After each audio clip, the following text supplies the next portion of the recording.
Tajuk utama 9 Februari, biji besi bernilai ratusan ribu ringgit dicuri pelombong haram. Turut dimuatkan, kerajaan BN tidak mengamalkan politik balas dendam di Kelantan.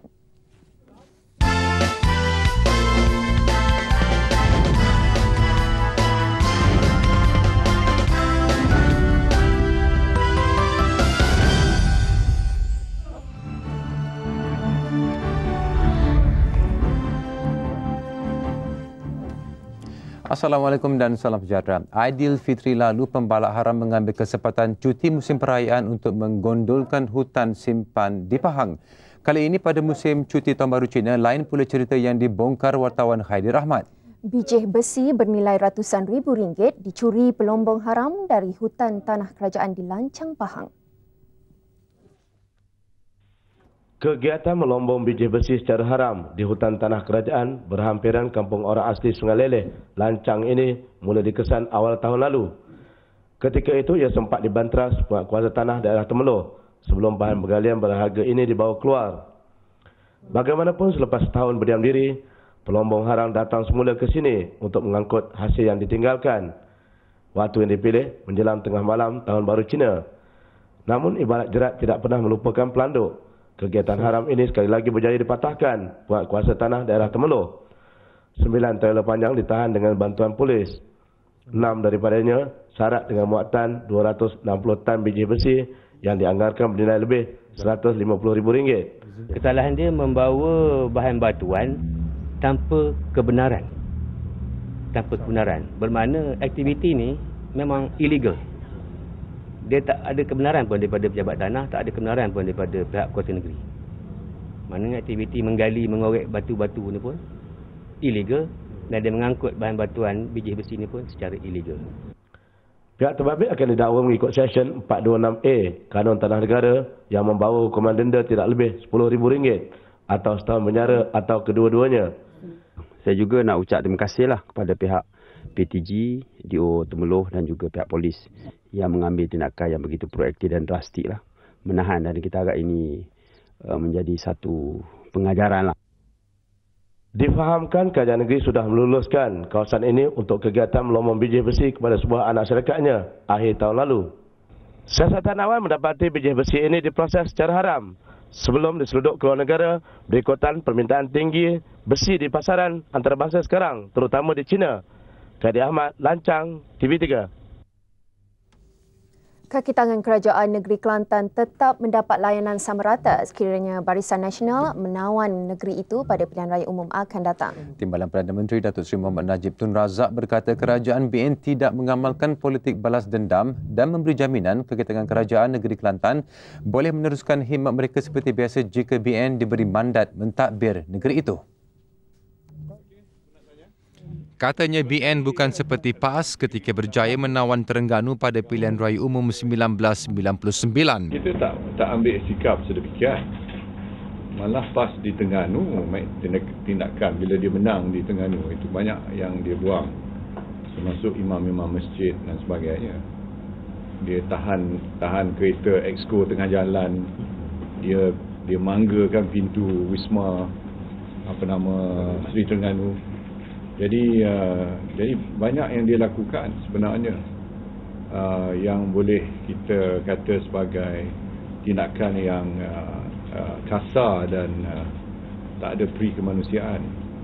Di Barisan Nasional, insya-Allah kalau kita rakyat memberi sokongan dan diizinkan Allah, kita menang di Kelantan ni, kita tidak akan bersikap sedemikian. Malah kita akan menghormati mereka yang telah berkhidmat dalam jawatan masing-masing sebelum ini. Melainkan kalau dia terang-terang melanggar disiplin. Namun katanya kaki tangan Kerajaan Negeri Kelantan perlu melihat ketulusan BN itu sebagai satu iltizam untuk merubah masa depan mereka dengan memilih BN. Mereka boleh lihat ini sebagai iltizam kita lah untuk membawa perubahan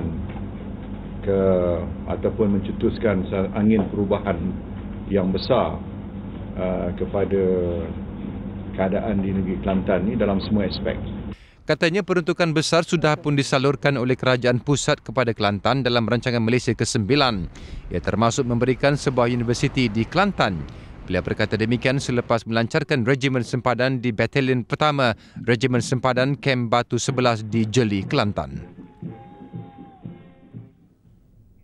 Dan ketika di Kota Baru, Datuk Seri Mohamad Najib menyampaikan bantuan wang ihsan kepada 500 mangsa banjir dari daerah Kota Baru, Gua Musang, Kuala Kerai dan Pasir Putih. Majlis diadakan di Sekolah Kebangsaan Tengku Indra Petra. Mereka menerima bantuan RM500 setiap seorang. Bagi 7 waris mangsa korban banjir pula menerima sumbangan sebanyak RM5,000 setiap orang. Wang terbabit diberikan bagi meringankan beban mereka berikutan banjir yang melanda Kelantan penghujung Disember dan awal Januari lalu.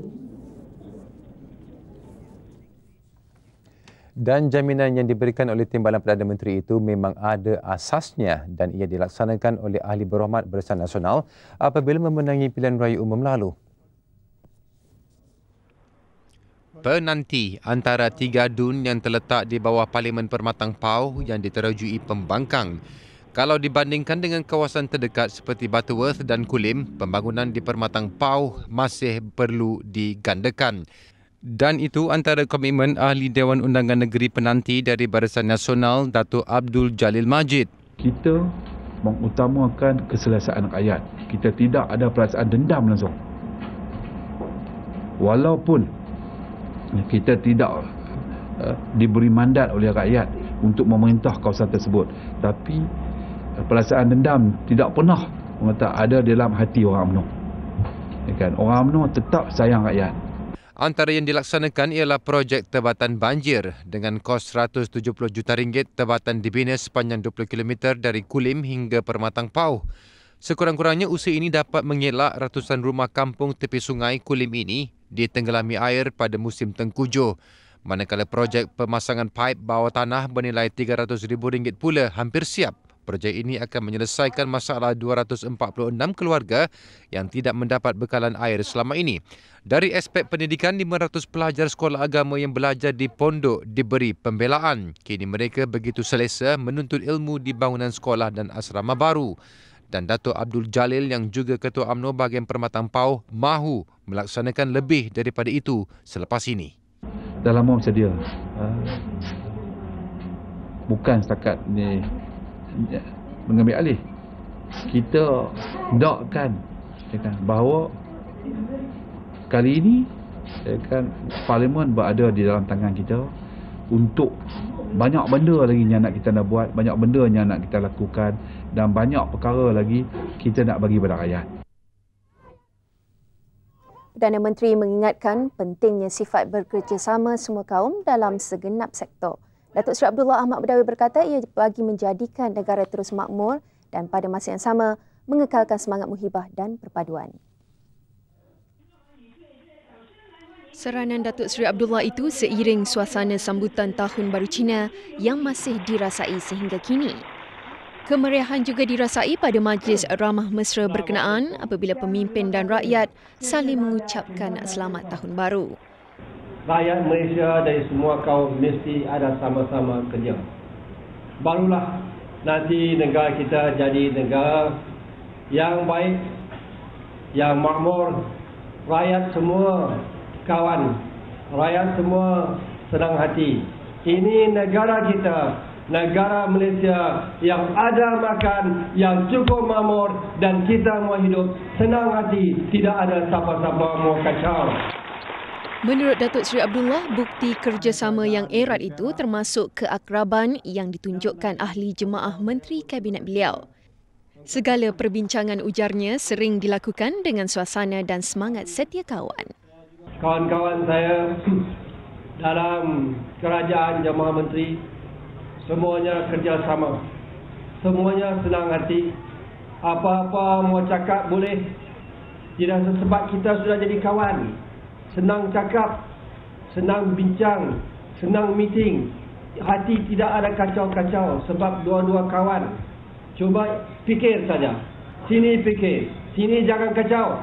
Sini fikir apa kita mau buat untuk negara, untuk Malaysia supaya kita aman, selamat dan senang hati. Dalam ucapannya itu, Perdana Menteri memberi jaminan mereka yang terbabit dalam sektor pertanian tidak akan terpinggir daripada menerima bantuan. Ia usaha menjadikan sektor pertanian sebagai sektor penting negara. Komitmen Perdana Menteri dalam sektor pertanian hari ini membawa Datuk Seri Abdullah kepada satu pertemuan ramah mesra bersama golongan petani dan peladang Kampung Baru Coldstream di Bido Perak. Kampung baru itu sebahagian daripada kawasan pengeluar utama pelbagai hasil sayuran dan buah-buahan. Antara masalah dihadapi penduduk terbabit, tempoh pajakan bagi mengusahakan tanah berkenaan. Dan berita baik diterima 931 pengusaha berkenaan yang menerima surat pajakan tanah selama 30 tahun bagi kawasan seluas lebih 2,900 hektar. Saya harap tuan-tuan yang tanam sayur, buah-buah di kawasan Coldstream ini jangan rasa susah hati. Dulu susah hati, tak tahu apa mau jadi. Sekarang senang hati, 15 tahun senang hati, campur 15 tahun senang hati, 30 tahun tanam sayur senang hati. Menurut Datuk Seri Abdullah, kerajaan sentiasa sedia membantu golongan petani. Kenyataannya, tawaran itu melegakan petani di samping menyuntik semangat untuk berusaha gigih. Susah kerja. Lihat sekarang kasih kita lang hati seluruh. Kita lang boleh lapat 30 tahun ini list. Kita lang boleh mau tanam apa yang tepiak sayur, buah-buahan pun boleh kita lebih bikin. Lagi komen lagi tolong saya. Alhamdulillah lah. Sekurang-kurangnya ini merupakan satu galakan lah buat saya untuk terus menjadi peternak atau petani yang lebih berjaya. Ya, saya rasa gembira lah. Pasal kerjaan dah bagi tambah 15 tahun tu. Jadi berbesar hati lah pada kerjaan.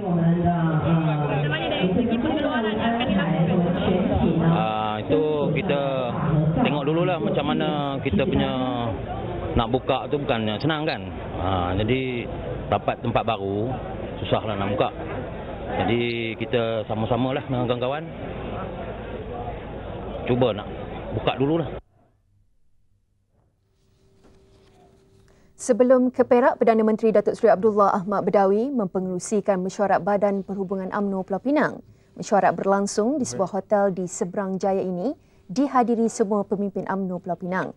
Turut serta Ketua Bahagian Ketua 3 sayap UMNO iaitu wanita, pemuda dan puteri. Antara agenda dibincangkan dalam mesyuarat selama hampir 3 jam ini ialah mengenai persiapan jentera pilihan raya UMNO Pulau Pinang. Selain itu, Perdana Menteri turut mengingatkan setiap pemimpin supaya bekerja lebih gigih dan memberi perkhidmatan sebaik mungkin kepada rakyat. Bertemu kembali. Strategi Parti Pembangkang untuk bergabung bagi menghadapi Barisan Nasional tidak akan berjaya. Naib Ketua Pemuda UMNO Hari Jamaluddin berkata, walaupun Parti Pembangkang dilihat bersatu, tetapi hakikatnya agenda perjuangan mereka berbeza. Parti Pembangkang ni dia tidak ada penerimaan umum. Dia cuma ada penerimaan yang terhad. Terhad kepada beberapa lokasi saja. Seperti di Perak ni, penerimaan Parti Pembangkang adalah cuma terhad kepada Lembah Kinta saja. Jadi kita kena tanya soalan, kalau betul-betul nak menjadi kerajaan ataupun nak berjuang untuk negara Malaysia, sudah tentunya parti tersebut ataupun mana-mana parti berkenaan mesti ada penerimaan umum. Justru katanya Barisan Nasional adalah terbaik untuk negara ini. Khairi berkata demikian selepas melancarkan jentera sedia gempur pemuda Barisan Nasional di Lenggong Perak.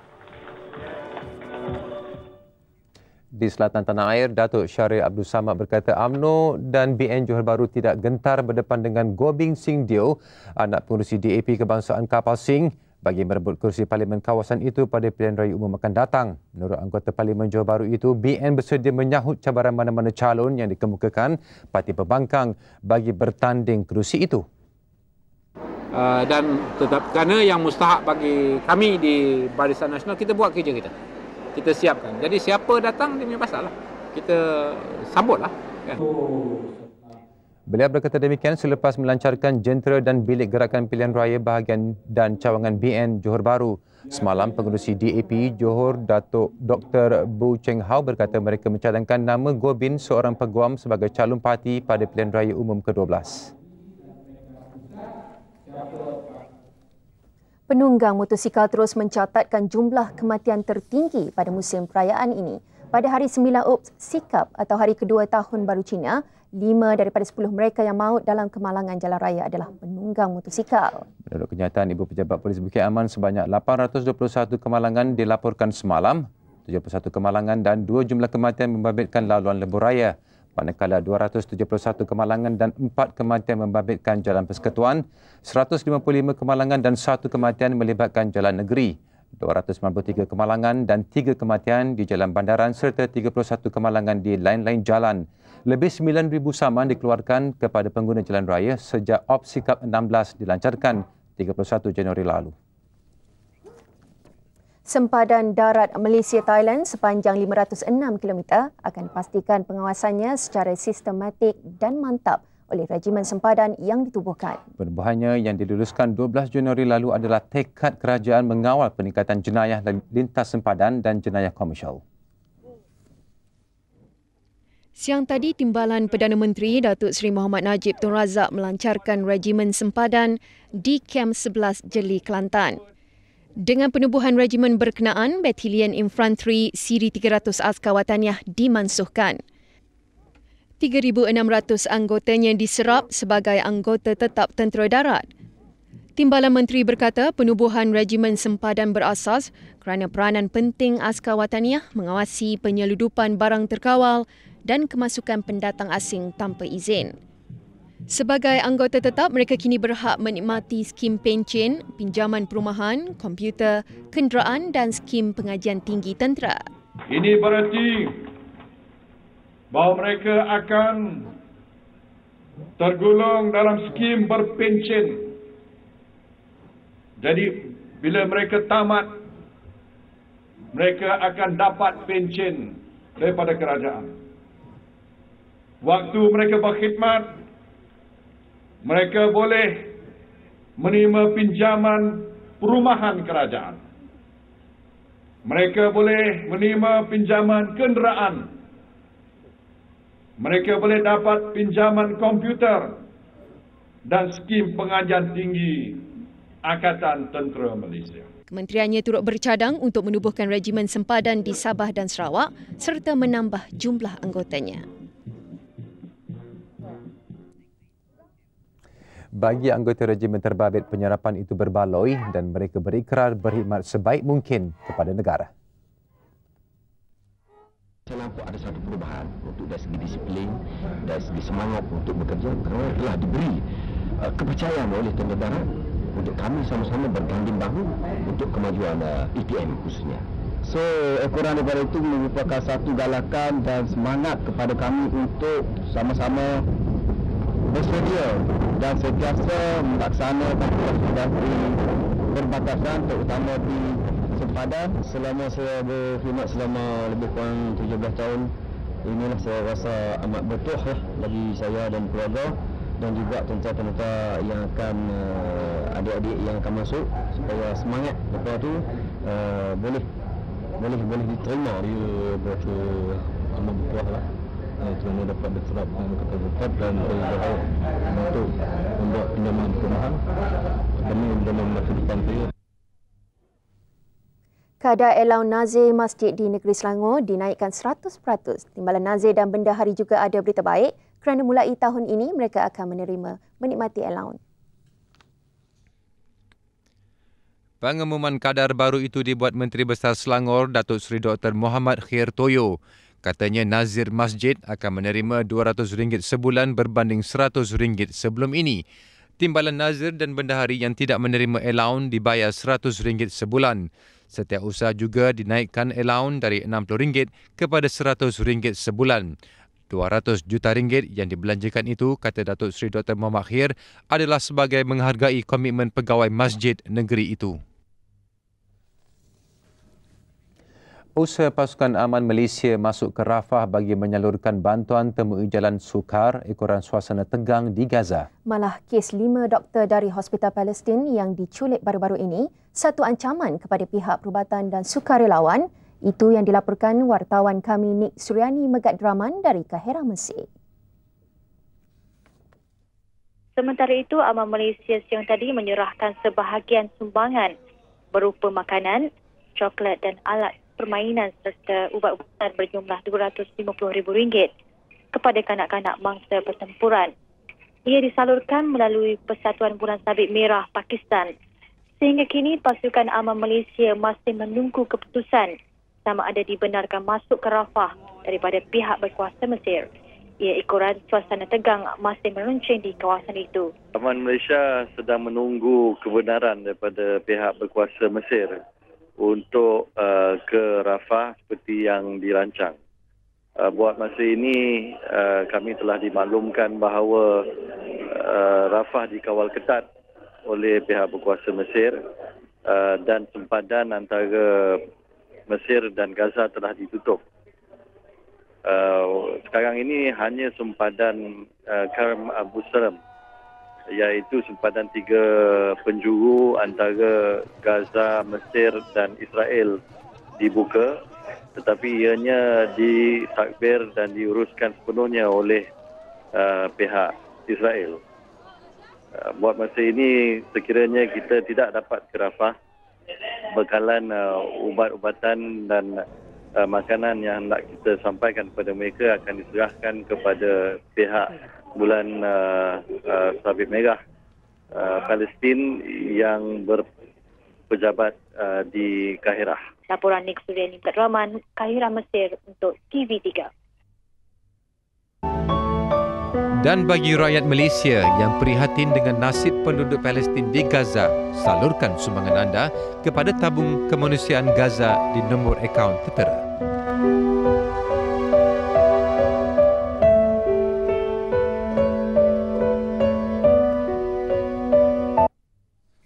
Sukau Sabah seluas negeri Perlis dan terletak di Ceruk Pedalaman dengan topografi mencabar berubah wajah selepas tuntutan penduduknya dipenuhi untuk pastikan tiada golongan dibiarkan. Dipacukan dengan pelbagai bentuk pembangunan, Sukau yang terletak 125 km dari Sandakan kini bertenaga.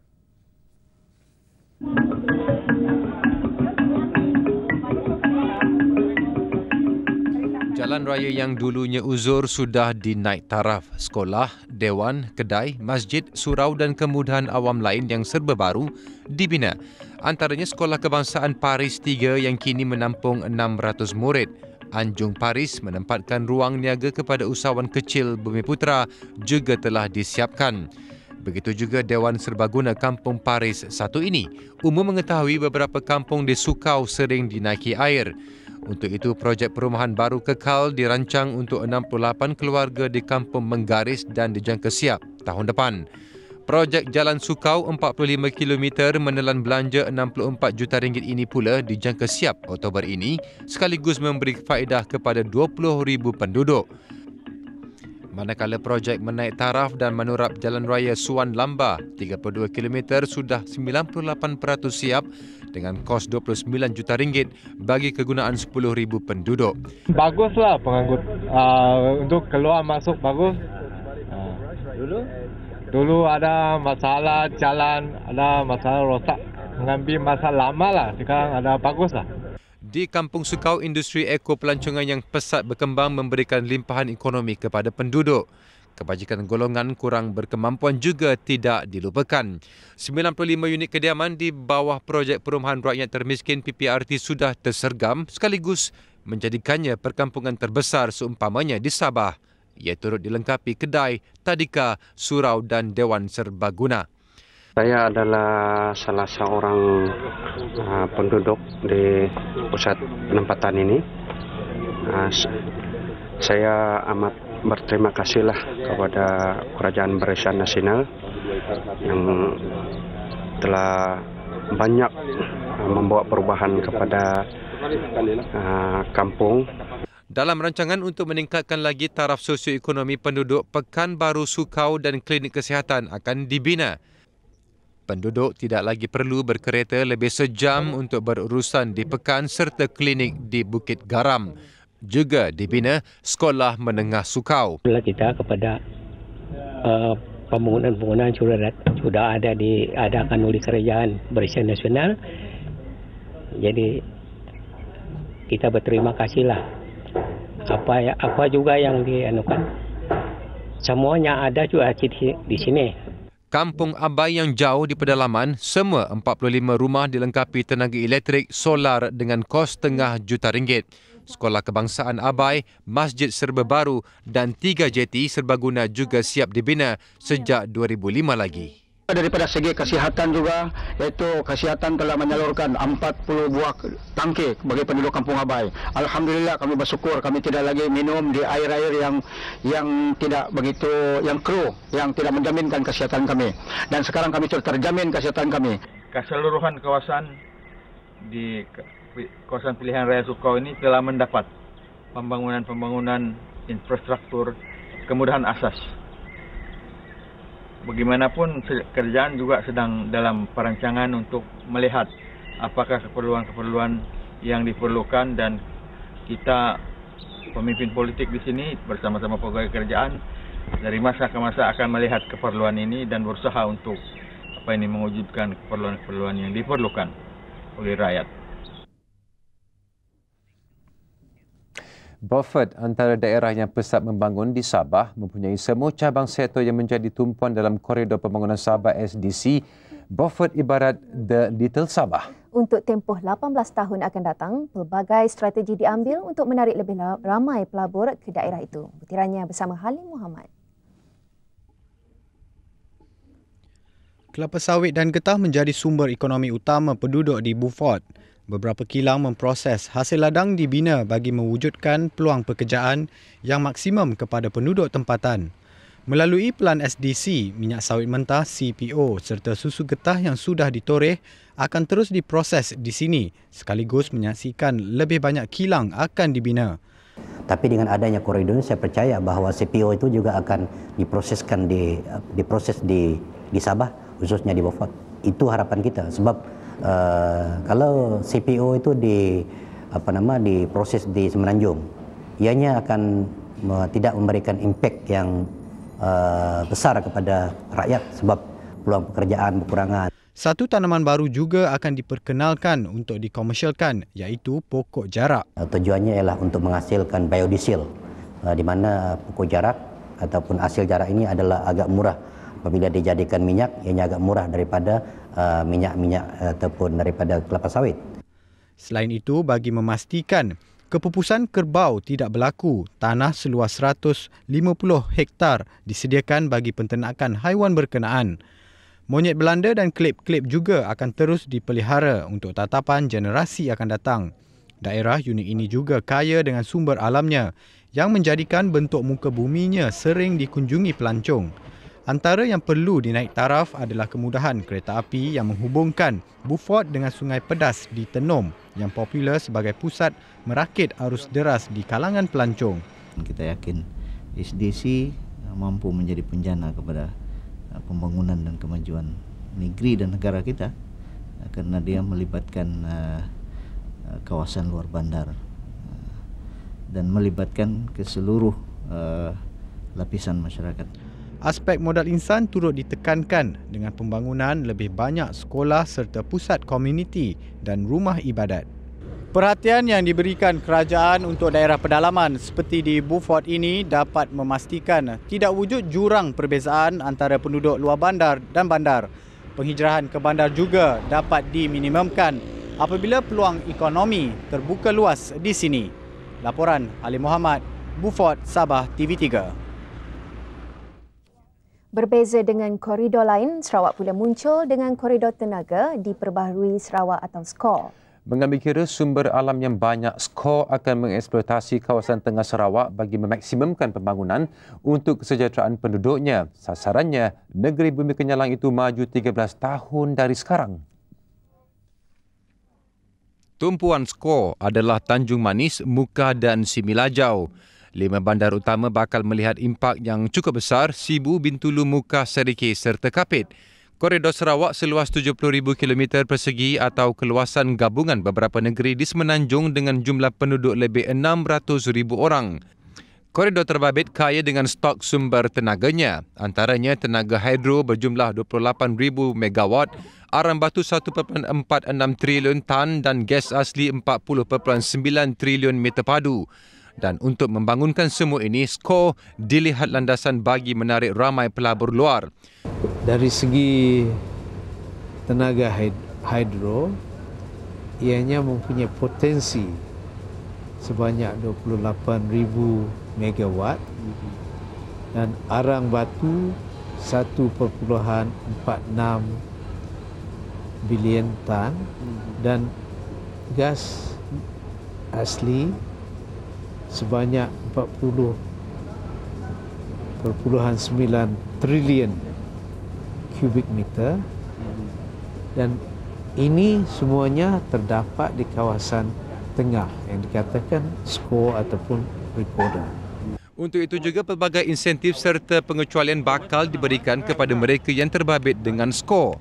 Memang banyak insentif yang disediakan untuk para pelabur, sama ada pelabur dalam negara ataupun pelabur asing. Koridor Sarawak yang bakal dirasmikan Perdana Menteri Datuk Seri Abdul Hamid Badawi Isnin depan dijangka menghasilkan lonjakan ekonomi yang besar dalam jangka masa panjang. Yang pasti, kawasan pedalaman akan dibangunkan dan banyak peluang pekerjaan akan tersedia. Teruskan bersama kami buletin utama seketika nanti. Usaha asimilasi penduduk Islam Belanda pertimbang larangan pemakaian purdah dan jubah.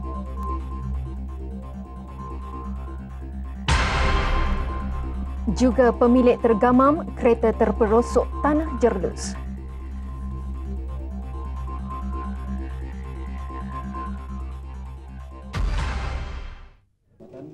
Laporan luar negara. 2 pelajar wanita mati ditembak dalam satu lagi kejadian serangan di Amerika Syarikat. Suspek penyerang juga seorang pelajar wanita. Polis menyiasat punca kejadian, namun menurut saksi ia berpunca daripada pertelingkahan suspek dan mangsa beberapa hari sebelum insiden berlaku. Kejadian berlaku di sebuah college teknikal Louisiana. What was the motivation behind this? Was there something that preceded it? At this point, we still don't know. We've investigated and interviewed a number of witnesses to the shooting and a number of students who were familiar with all of the young ladies. And at this point, we still can't answer that question. Dalam kejadian semalam, suspek Latina Williams dilaporkan menembak mati 2 rakan sekelas sebelum bertindak membunuh diri.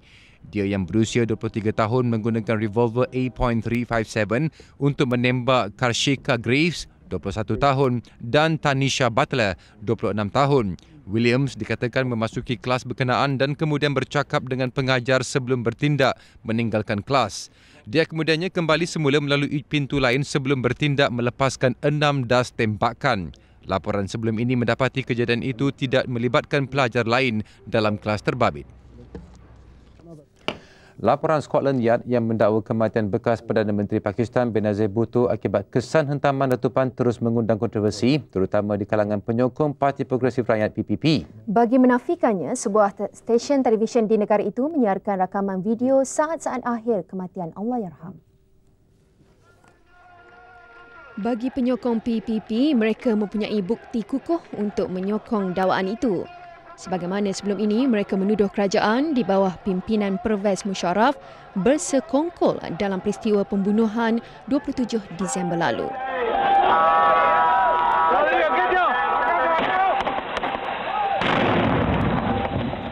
Dalam rakaman yang disiarkan stesen televisyen Dawn hari ini, ia mendakwa Benazir masih hidup sejurus selepas beliau ditembak.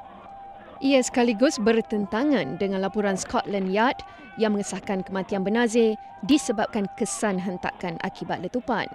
Laporan itu merumuskan kesan kecederaan di bahagian kiri kepala Allahyarham dikatakan sebagai punca yang menyebabkan kematiannya. Tidak puas hati dengan laporan berkenaan, penyokong Benazir terus mendesak supaya sebuah badan penyiasat bebas PBB dibentuk bagi menentukan punca sebenar kematian bekas Perdana Menteri itu.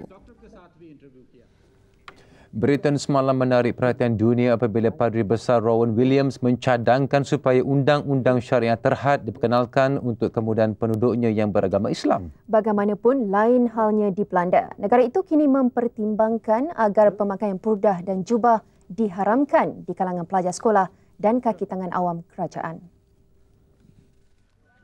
Dalam mesyuarat kabinet yang diadakan semalam, ia memutuskan kertas cadangan mengenai perkara itu akan dibawa kepada penggubal undang-undang dalam tempoh beberapa bulan lagi.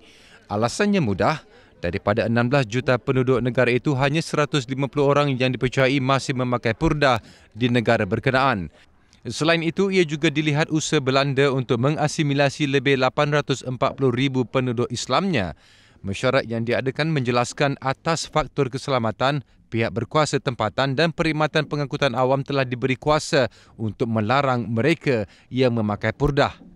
Menteri Dalam Negeri Belanda, Geert Horst, berkata kabinet berpendirian tidak terdapat keperluan untuk mengharamkan pemakaian purdah secara menyeluruh kerana kebanyakan organisasi di negara itu mempunyai garis panduan yang melarang pemakaiannya. So it's still possible for Muslimas to walk through the streets in Holland, do shopping, do everything wearing a burqa, which of course is bad for security.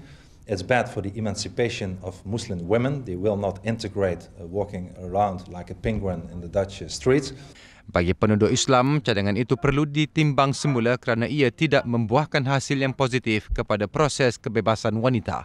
So I don't see the need to have a burqa ban, but yet I understand that it is a signal from the Dutch government towards the Muslim community that that is the limit, that is the border, that the burqa is not accepted here in the Netherlands. Di Turki, sidang parlimen negara itu hari ini menarik balik larangan memakai tudung bagi kalangan pelajar universiti. Ketetapan diambil setelah 2 rombakan perlembagaan mendapat kelulusan parlimen. Tindakan menarik balik larangan sejak sedekat itu menurut Perdana Menteri Recep Tayyip Erdogan bertujuan menamatkan kesengsaraan wanita Islam yang selama ini terpaksa akur membuang tudung ketika menghadiri kuliah. Perubahan itu juga menandakan kemenangan bagi puak konservatif ke atas tradisi sekular. Sidang parlimen hari ini bermula dengan debat ringkas sebelum undian kedua dan ketiga diadakan bagi menentukan rombakan ke atas perlembagaan sekular. Parti pemerintah dan Parti Nasionalis Konservatif yang menyokong rombakan itu memiliki majoriti 2/3 yang diperlukan. Pembangkang utama Parti Rakyat Republikan bagaimanapun tidak memiliki cukup kerusi untuk menghalang perubahan berkenaan. Kenya kini dalam proses pemulihan setelah melalui tempoh ketegangan etnik susulan bantahan terhadap pilihan raya 27 Disember. Usaha penyelesaian damai diterajui bekas Setiausaha Agung PBB Kofi Annan yang akhirnya berjaya membawa Presiden Mwai Kibaki dan pemimpin pembangkang Raila Odinga ke meja rundingan. Kedua-dua pihak dilaporkan semakin hampir mencapai persetujuan perkongsian kuasa. Kesan konflik mengakibatkan lebih 1,000 orang terbunuh manakala lebih 300,000 lagi terpaksa menjadi pelarian mencari perlindungan. Ribuan puak luo yang menyokong pemimpin pembangkang Odinga kebanyakan menjadi pelarian menuju ke daerah barat Kenya yang umumnya dikuasai puak berkenaan. Perbalahan yang membabitkan puak luo berlaku di Nairobi, Nakuru dan Naivasha. Tumpuan mereka di barat Kenya, khususnya di pusat perlindungan Kisumu. Namun hasil usaha damai anjuran Kofi Annan, jumlah pelarian kembali ke kampung halaman dilaporkan meningkat. Kesan konflik bukan hanya memecah belahkan etnik Kenya, malah mencetuskan kegawatan ekonomi terutama dalam industri pelancongan. Reputasi Kenya yang melalui pembangunan demokrasi juga tercemar.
Fazil Mamah Rais sudah bersedia untuk laporan sukan. Fazil.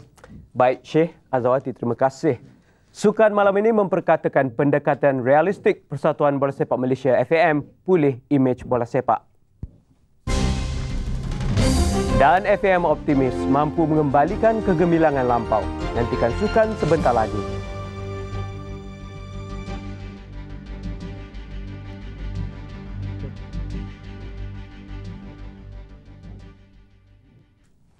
Assalamualaikum dan salam sejahtera. Dengan pelbagai aksi bola sepak berkualiti yang mampu dinikmati peminat bola sepak tempatan, secara tidak langsung minat mengikuti perkembangan bola sepak khasnya pasukan kebangsaan semakin hilang. Apatah lagi dengan prestasi skuad negara masa kini. Begitupun, Persatuan Bola Sepak Malaysia tetap optimis dalam usaha mengembalikan kepercayaan penyokong. Pelbagai inisiatif dilakukan FAM demi memulihkan kembali imej bola sepak negara yang menduduki ranking ke-166. Namun sehingga kini bagaikan ada yang tidak kena. Di mana silapnya? Urusan, aspek teknikal atau pemain sendiri? Persoalan yang sentiasa membelenggu FAM. Kita perlu realistik lah dengan apa perancangan yang kita ada tu. Jadi pendekatan ni akan diambil untuk melihat semula, untuk menilai semula semangat daripada individu tu untuk memperbaiki di masing-masing tu, saya mendapati adalah kurang. Dan semangat untuk mewakili negara tu kurang. Pengundang bekas bintang Wales yang pernah beraksi bersama Liverpool, Ian Rush, antara usaha FAM membaiki kepincangan skuad kebangsaan. Selama 2 hari 24 hingga 25 Mac depan, Rush akan mengadakan klinik untuk pemain penyerang yang dikenal pasti antara kelemahan pasukan negara. Di dalam Piala Liga yang dijalankan, kita tim-tim yang mengambil bahagian ni dia yang bertanggung ataupun rely on the foreign striker, foreign import player. Yang pasti, FAM menyedari kemewahan bukan jaminan kejayaan. Pemain sendiri mesti ada kekuatan dalaman. Mengambil contoh negara-negara Afrika yang mundur dari aspek pembangunan bola sepak, namun berjaya melahirkan pemain kelas dunia seperti Didier Drogba, Michael Essien dan Samuel Eto'o. Biar apa jua kritikan dan pandangan negatif yang diberikan, Datuk Azzuddin yakin peningkatan mutu bola sepak Malaysia suatu hari nanti. Jadi kalau kita nak set target untuk mencapai kelaikan ke World Cup tu terlalu unrealistic lah. Jadi eloknya kita majukan satu persatu dulu kita punya harapan kita. Melihat Claude Leroy gah membimbing Ghana ke separuh akhir bola sepak negara-negara Afrika tidak dapat tidak mengimbas eranya ketika bergelar jurulatih Malaysia suatu ketika dulu. Meskipun gagal memastikan Ghana ke perlawanan akhir, wibawa Leroy terserlah lagi apabila Persatuan Bola Sepak Ghana tetap mempertahankannya. Malah kontraknya mungkin disambung. Melihat kejayaan Leroy membimbing negara-negara Afrika antaranya Cameroon sebelum ini, ada juga yang bertanya, kenapa di Malaysia Leroy gagal? Mungkin lucu soalan itu. Tetapi jawapannya mudah saja. Walaupun infrastruktur bola sepak Malaysia antara terbaik, kemahiran pemain Malaysia masih jauh ketinggalan dan sukar mencari sekelompok pemain handal. Leroy sebenarnya bernasib baik dibantu pemain-pemain berkemahiran. Itulah masalah utama bola sepak Malaysia. Squash kejohanan antarabangsa Kolkata, India hajat tak kesampaian buat Ong Beng Hee, pemain nombor 2 negara. Halangan terakhir untuk gelar juara, Beng Hee tunduk kepada Mansur Zaman dari Pakistan. Beng Hee tewas 11-4, 11-7, 4-11 dan 11-8. Berbanding Beng Hee yang terpaksa berpuas hati selaku naib juara, sebelum ini juga dalam kejohanan sama, pemain nombor 1 negara Muhammad Azlan Iskandar tersingkir pada perlawanan pertama. Hoki 6 negara, perlawanan akhir penentuan juara dan yang paling penting, slot untuk kesukan Olimpik Beijing. Tuan rumah New Zealand dan Argentina akan bertarung menentukan pasukan yang layak. Perlawanan terakhir peringkat kumpulan, New Zealand jersey hitam menentang Perancis. Berpunca penalti strok, ketua pasukan Ryan Archibald, tuan rumah New Zealand mula menunjukkan penguasaan. Seminit kemudian, minit ke-14, disusuli gol hasil gerakan solo Phil Burrows, New Zealand menang 2-0. Sementara Argentina tewas mengejut kepada Ireland. Ronan Gomley muncul wira Ireland menjaringkan gol tunggal perlawanan. Bagaimanapun, berdasarkan perbezaan gol, Argentina masih unggul selaku juara kumpulan. New Zealand yang kalah 1-3 dengan Argentina sebelum ini di tangga kedua. Dan kepada skuad hoki Malaysia, harapan tinggi diletakkan peminat tempatan. Kegagalan Kesukan Olimpik 2004 jangan lagi diulangi. Seperti di Auckland, di mana Argentina dan New Zealand akan menentukan tempat. Siri ketiga kelayakan Olimpik Beijing di Kakamigahara, Jepun 5 hingga 13 April ini juga hanya satu pasukan akan dipilih. Menunggu untuk menafikan hajat Malaysia ialah Jerman, pasukan ranking nombor 1 dunia dan tuan rumah Jepun. Yang lain-lain, Poland, Switzerland dan Itali mungkin lebih sesuai dengan status sebagai pelengkap jumlah 6 negara yang bertanding.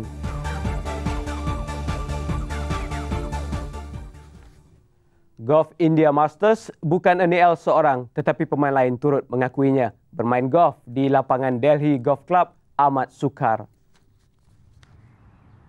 2 di bawah par pada pusingan kedua, Els agak bernasib baik melepasi kad. Juara terbuka Pakistan, Airi Rizman, satu lagi pukulan di belakang pada jumlah 146 pukulan dan antara yang layak meneruskan aksi hari ini.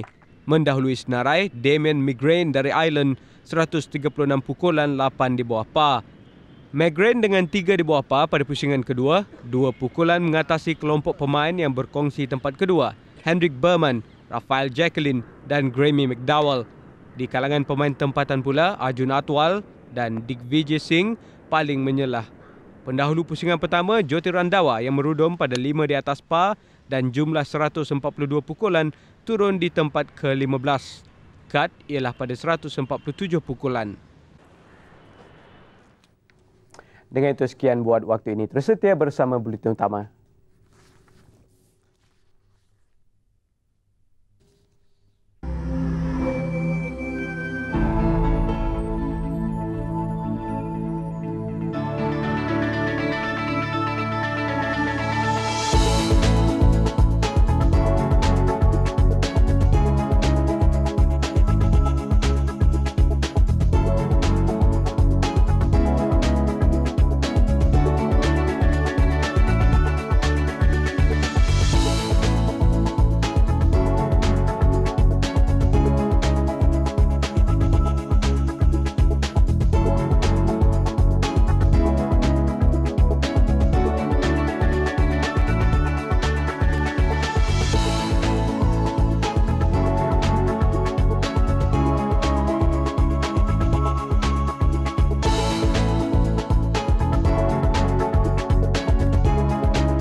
Bertemu kembali. Tanah mendap di sebuah kawasan perniagaan bersebelahan Lebuhraya Persekutuan di Kelana Jaya menyebabkan sebuah kereta jenis Proton Iswara terperosok ke dalamnya. Kejadian jam 10.30 pagi itu tidak menyebabkan sebarang kecederaan. Kenderaan ini yang terperosok bahagian depannya dikeluarkan anggota bomber dan penyelamat Bandar Sunway. Kawasan jalan raya turut dilimpahi air. Tanah jerlus ini dipercayai berpunca daripada paip air bawah tanah pecah. Datang kat sini tengok dah tertonggeng gitu kan. Dia nak buat apa? Akibat kejadian itu berlaku gangguan bekalan air di kawasan Seksyen 7 Kelana Jaya hingga petang tadi. Kita kena pasti kawasan tersebut paip dah berusia 30 tahun. Jadi mungkin paip ini juga di atasnya merupakan tempat letak kereta. Jadi mungkin oleh kerana bebanan yang berat di situ menyebabkan paip ni lama-lama dia crack dan pecah. Hari malang di Tahun Baru Cina bagi seorang kontraktor. Lim Kim Yong, 54 tahun, mati akibat diserang 7 lelaki di restoran bilik adik iparnya. Kejadian berlaku di Taman Permajaya, Manti Negeri Sembilan. Ketua Polis Negeri Sembilan, Datuk Osman Saleh berkata bangsa keluar dari bilik air diserang dan dipukul dengan objek keras. Serangan itu disaksikan isteri dan anaknya serta pelanggan restoran. lim parah di kepala dan badan mati di tempat kejadian. Kejadian itu diklasifikasikan kes bunuh dan disiasat mengikut Seksyen 302 Kanun Keseksaan. Menurut Datuk Osman, berlaku pertengkaran antara Lim dan seorang lelaki di tempat lain sebelum itu. Polis sedang mengesan suspek yang dikenali Lim dan keluarganya.